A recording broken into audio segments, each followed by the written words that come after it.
Student, this is Pankaj Dhiman, faculty member of SBS Law College, Shri Ganganagar. We are studying Code of Civil Procedure 1908 and Limitation Act 1963.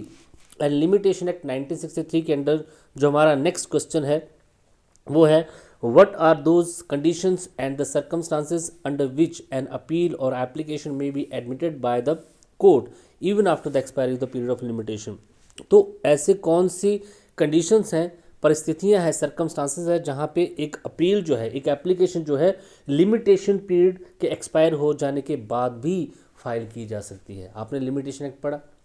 Limitation act का main purpose क्या था कि जो litigation है उसको timely court में लाया जाए और एक टाइम बार वहाँ पे बना दी गई, लिमिटेशन पीरियड सेट कर दिया गया, उसके बाद आप कोर्ट में नहीं आ सकते। लेकिन लिमिटेशन एक्ट का एक ऑब्जेक्ट और भी है, अगर आपके डिले का कारण एक सफिशिएंट रीज़न है वहाँ पे जो आप डिले कर गए हैं लिमिटेशन टाइम के अंडर, जो है एक प्रेस्क्राइब टाइम के अंडर जो अगर आप अपना जो है केस फाइल नहीं कर पाए हैं, तो अगर वहाँ पे आप एक रीजनेबल कॉज दे देते हैं तो उस कंडीशन में अगर पीरियड ऑफ लिमिटेशन एक्सपायर भी हो जाता है, ख़त्म भी हो जाता है, तब भी आप सूट फाइल कर सकते हैं। वही कंडीशन जो है सेक्शन 5 के अंडर बताई गई हैं।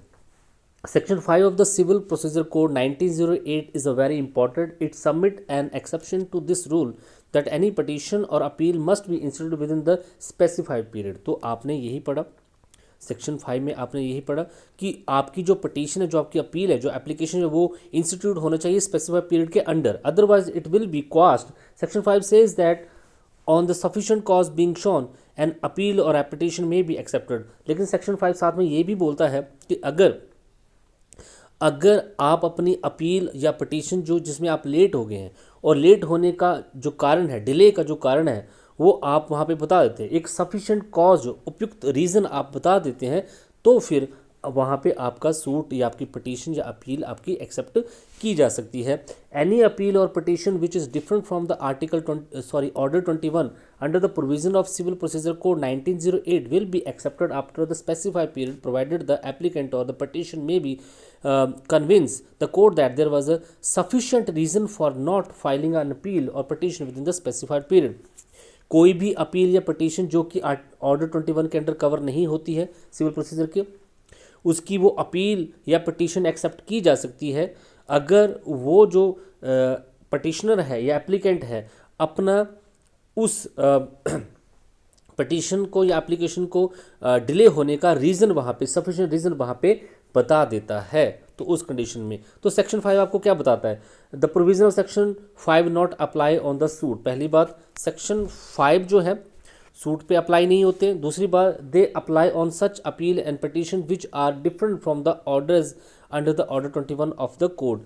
तो यहाँ पे एक तो सेक्शन 5 सूट पे अप्लाई नहीं होता, दूसरी बात ऑर्डर 21 को छोड़ के बाकी सभी अपील और पटिशन पे सेक्शन 5 जो है यहाँ पे अप्लाई होता है। अब ऑर्डर 21 क्या है? ऑर्डर 21 के अंडर जो है एग्जीक्यूशन ऑफ द डिक्री के बारे में बता रखा है। तो आप अपील और पटिशन के अगेंस्ट जो है वो लिमिटेशन एक्ट को जो है में जो है एक्सपायरी ऑफ पीरियड के बाद भी जो फाइल कर सकते हैं, लेकिन ऑर्डर 21 में नहीं, क्योंकि ऑर्डर 21 के अंडर जो है एग्जीक्यूशन पटिशन के बाद में बात की गई है, ये दोनों अलग चीज़ें। तो ऑर्डर 21 एग्जीक्यूशन डिक्री को छोड़ के बाकी अपील और पटिशन के मामले में जो है सेक्शन 5 जो है वहाँ पे अप्लाई हो जाता है।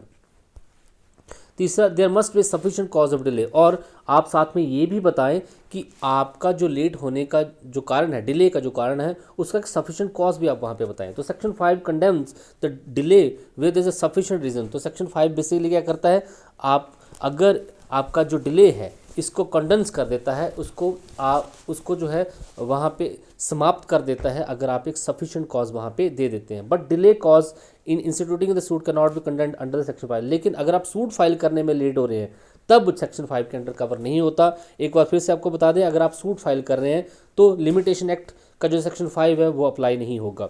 अगर ऑर्डर 21 है तो लिमिटेशन एक्ट का जो है सेक्शन 5 अप्लाई नहीं होगा। क्यों नहीं अप्लाई होगा? क्योंकि ऑर्डर 5 जो है आपको वो एक्स्ट्रा टाइम प्रोवाइड करता है, expiry of period of limitation निकल भी जाता है तब भी आपको सूट फाइल करने का टाइम वहाँ पे देता है। लेकिन इन सिचुएशन में सूट के केसेस में और ऑर्डर 21 के केसेस में आपको ये रिलीफ नहीं मिलता है। बाकी सभी केसेस में आपको सेक्शन 5 में जो है आपका जो टाइम जो वेस्ट हुआ है, डिले हुआ है, वो कंडेंस हो जाता है, मतलब आपको वहाँ पे रिलीफ मिल जाता है। कोर्ट जो है आपके सूट को अलाउ, आपकी अपील को या आपकी पिटीशन को एक्सेप्ट कर लेती है, इवन दो कि वहाँ पे पीरियड लिमिटेशन एक्सपायर्ड हो चुका है। सफिशिएंट कॉज क्या है? अब क्वेश्चन ये आता है, क्योंकि सेक्शन 5 के अंडर आपको सफिशिएंट कॉज वहाँ पे देना है, ताकि आप लिमिटेशन पीरियड के बाहर प्रेस्क्राइब्ड टाइम के बाद में भी जाके सूट फाइल अगर कर सकते हैं तो कोर्ट उसको एक्सेप्ट करेगी, लेकिन आपको सफिशिएंट कॉज वहाँ पे देना पड़ेगा। तो सफिशिएंट कॉज है, one important condition of getting the benefit of section 5 is when there is a sufficient clause. The determination of sufficient cause depend on the circumstances of each case. तो sufficient cause क्या है? ये हर case के circumstances पे depend करता है, परिस्थितियों पे डिपेंड करता है। मैसेज तारावंती वैसे state of Haryana, Punjab and Haryana high court ने बोला the main test of the sufficient reason that the cause delay must be such which is beyond the control of the party. तो मेन टेस्ट क्या है sufficient cause का? कि आपका जो delay का कारण था वो beyond the control of the party, party के कंट्रोल में वो चीज़ नहीं थी जिसकी वजह से वो लेट हो गया। Thus, the Supreme Court has said in the matter of Maniben Devraj Shah versus Municipal Corporation Mumbai A Act 2012, Supreme Court has said the court should take a liberal view of waive delays. Expression sufficient cause is elastic enough and to enable court to apply law in a meaningful manner which serves and the justice. तो court जो है liberal view रखे, जब भी जो sufficient cause को वो सुन रहा तो लिबरल व्यू रखे, मीन्स मैक्सिमम टाइम जो है उसको अलाउ करे अगर वहाँ पे उसका डिले हुआ है, और एंड ऑफ द जस्टिस को ही सर्व करना है, ये इंपॉर्टेंट ऑब्जेक्ट होना चाहिए कोर्ट का।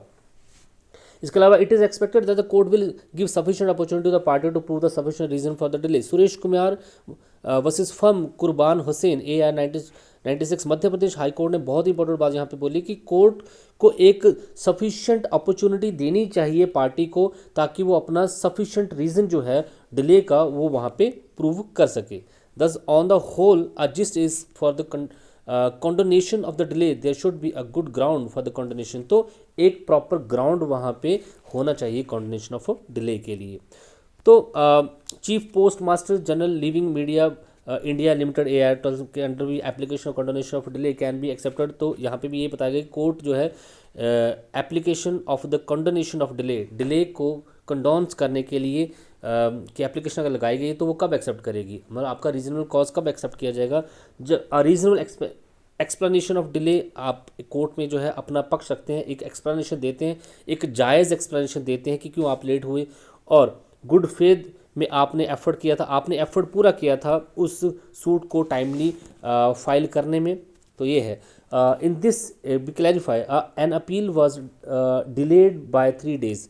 एक अपील करनी थी कोर्ट में और वो 3 दिन लेट हो जाती है। Applicant has explained the cause of delay, he said that he went to the other village to see his ill aunt. उसने ये बताया कि वो इसलिए लेट हो गया क्योंकि वो अपनी एक बीमार आंटी को देखने के लिए दूसरे गांव में गया होता। He return on his on village on the Saturday, वो सैटरडे को वापस आता अपने विलेज, और उसने संडे को अपील वहाँ पे लगा दी। तो कोर्ट ने इसको जो है यहाँ पे एक गुड रीज़न वहाँ पे मान लिया। अब सफिशिएंट कॉज के कुछ रीज़न भी हैं। क्या इलनेस एक रीज़न हो सकता है? The illness of the party is a sufficient reason if the person convinces the court that he could not fulfill his obligation due to his illness, then it will be sufficient cause for the applicability to the section। Manjubala versus पारदोष Rajan AR 1971 का case है। तो illness जो है एक sufficient cause हो सकता है, और वो इलनेस जो है एक सफिशिएंट कॉज के तौर पे वहाँ पे प्रोड्यूस की जा सकती है कि मैं बीमार था, इसके लिए कोर्ट में टाइमली अपील या पिटीशन फाइल नहीं कर सका। लेकिन इलनेस ऑफ द एडवोकेट जो सफिशिएंट रीज़न नहीं माना गया राधेश्वर वसी रुकमनी के केसेस में। कोर्ट फीस नॉट अरेंज, अगर कोर्ट फीस अरेंज नहीं हो पाई है 52 days delay in the arrangement of full judicial fees which is not be deposited in the consider inexcusable. अगर आप कोर्ट फीस अरेंज नहीं कर पाए हैं तो ये एक्सक्यूज नहीं माना गया।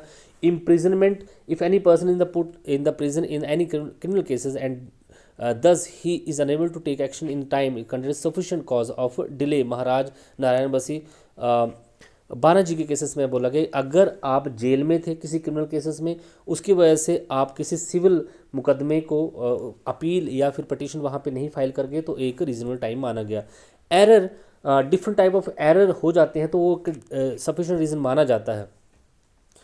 तो अगर एरर वहाँ पे होता है तो एक सफिशिएंट रीज़न वहाँ पे माना जाएगा। Error of the office of the court in preparation of the correct copy of the judgement. तो जो correct copy of the judgement लेने में जो है वहाँ पे देरी हो गई है ऑफिसर ऑफ द कोर्ट से। Not putting the signature of applicant on the vakalatnama पे जो है एप्लीकेंट के और एडवोकेट के साइन नहीं हुए हैं। Institution of appeal by the wrong person in good faith, appeal जो है गलत कोर्ट में डाल दी गई है। ऑनिंग और putting of wrong date of appeal by the clerk, मुंशी से कोई गलती वहाँ पे हो गई है, डेट गलत लिख दी थी जिस दिन अपील करनी थी। Giving wrong advice by the advocate in the case due to the some mistake, advocate ने कोई गलत एडवाइस दे दी जिसकी वजह से उसका जो है केस लेट हो गया। Filing of appeal in the wrong court due to the wrong advice the advocate, advocate ने जो है सही से गाइड नहीं किया कि आपका सूट जो है किस कोर्ट में लगेगा, अपील कहाँ पे लगेगी। इस तरीके से अगर कोई एरर होता है तो वो जो है कोर्ट जो है as a regional cause accept कर सकता है। Ignorance of law, ignorance of law आपको पता है एक sufficient cause of delay generally नहीं होता है। illiterate or Pardhanashian woman if the petition of the dissolution of marriage of wife being a Pardhanashian and illiterate lady, the serving of the summon by the publishing in the newspaper and delay caused in filing a petition for setting aside ex parte degree was condoned and petition was accepted। अगर Pardhanashian woman है या illiterate woman है और उसको कोई समन दिए गए थे न्यूज़पेपर में, उनको पब्लिश भी किया गया था, लेकिन वो टाइमली उनको नहीं देख पाई और एक्स पार्टी ऑर्डर हो गए, तो इस पटिशन को एक्सेप्ट किया जा सकता है कि वो कोर्ट में सूट फाइल करने के लिए लेट वहाँ पे हो गई है। पॉवर्टी, जनरली पॉवर्टी जो है एक कॉज नहीं, सफिशिएंट कॉज ऑफ डिले नहीं माना जाता है। Taking good faith in good action, ये आप पहले ही पढ़ चुके हो। तो ये आपके पास सफिशिएंट रीज़न सेक्शन 5 के अंडर पॉइंट है। Thank you so much.